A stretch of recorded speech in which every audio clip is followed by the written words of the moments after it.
Good day mga ka-sports natin dyan. Pagdating sa larangan ng pagandahan, hindi magpapahuli ang Pilipinas. 1969, nakamit natin ang kauna-unahan pagkakataon na masungkit ang corona ni Miss Gloria Diaz, na kung saan nga naging mahigpit nga ang kanyang laban sa Miss Universe pero nasungkit niya ang corona. At pagkatapos nga ni Miss Gloria Diaz, 1973 ay nabalik sa Pilipinas ang corona matapos ngang manalo si Margie Moran or Margarita Moran bilang Miss Universe 1973, at naghintay nga tayo ng napakatagal na taon bago muli natin masungkit ang Miss Universe. 2015 nasungkit naman ni Pia Wurtzbach ang Miss Universe title, kung saan naging controversial pa nga ang issue matapos ngang koronahan una si Miss Colombia.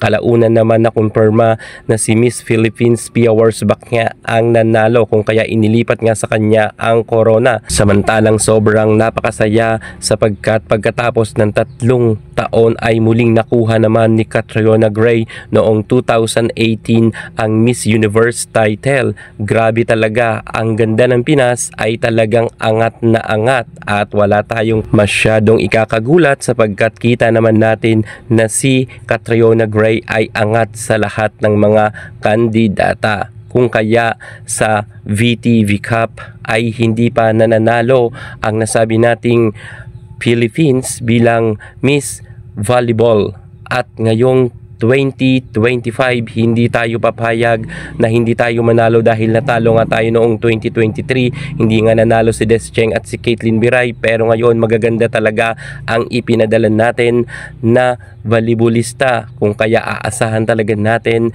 na mananalo ang Alas Pilipinas bilang Miss Volleyball. Sino kaya ang magwawagi? Well, panoorin nyo dahil sure win tayo dito. Pero bago ang lahat, kung bago ka muna sa aking channel, subscribe na. Click ang ating notification bell para lagi kang updated sa lahat ng issue sa volleyball. Susunod na!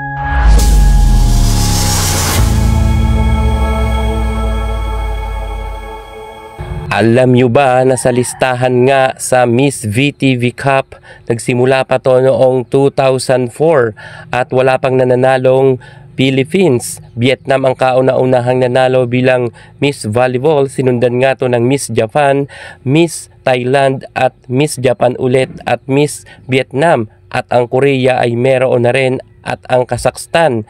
At ng 2023, Miss Vietnam ulit ang nanalo sa Miss Volleyball. At ng 2024, pinakalas nga yan ng isang nakaraang taon lang, ang Miss Russia naman. At ngayon, hindi tayo papayag na hindi manalo ang Alas Pilipinas. Ang mga players natin na ipinadala ay talagang magaganda. Unahin na nga natin dito ang ating nag-iisang Vonnie Gandler. Well, madalas rin natin makita or maispatan nga itong si Vonnie Gandler na nakatutok sa kanya ang camera. Kung kaya, isa talaga si Gandler sa pinakamalakas sa Miss Volleyball na makasungkit nga ng corona. Kitang-kita naman natin ang ebidensya. Si Gandler, kahit walang makeup yan at kahit sobrang pagod na sa paglalaro ng volleyball, ay napakaganda niya pa rin. Angat talaga sa kagandahan nitong si Gandler, kung kaya hindi rin tayo magtataka na madalas nga ang cameraman sa VTV ay sa kanya nakatutok dahil sa kanyang angking kagandahan at kagalingan sa paglalaro ng volleyball. Malamang at sa malamang ay baka masungkit niya ang Miss Volleyball sa VTV Cup 2025. At kung hindi niya naman masungkit, meron pa tayong panlaban. Nariyan pa si Fifi Sharma. Well, hindi natin maikakaila na kung sa kaseksihan, kagandahan ay pasok na pasok dyan si Fifi Sharma. Magaling pa maglaro ng volleyball.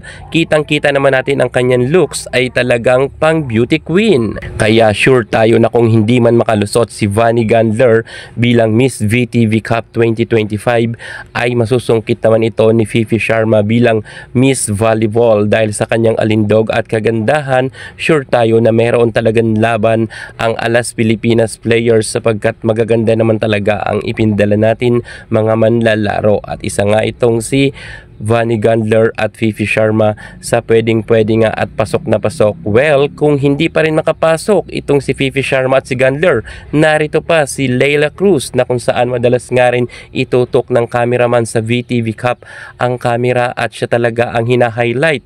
Well, kung makalusot itong si Leila Cruz, sure tayo na happy ang kanyang mga fans. At kahit sino naman ang manalo sa tatlong ito, si Fifi Sharma man yan, si Leila Cruz or si Vani Gandler, ay happy tayo dyan dahil alas Pilipinas naman ang kanilang dinadala. At sa tingin ko 100% ay sure na tayo dito na makukuha natin ang corona sa Miss Volleyball sa VTV Cup 2025. Sa tingin nyo, sino ang napupusuan nyo?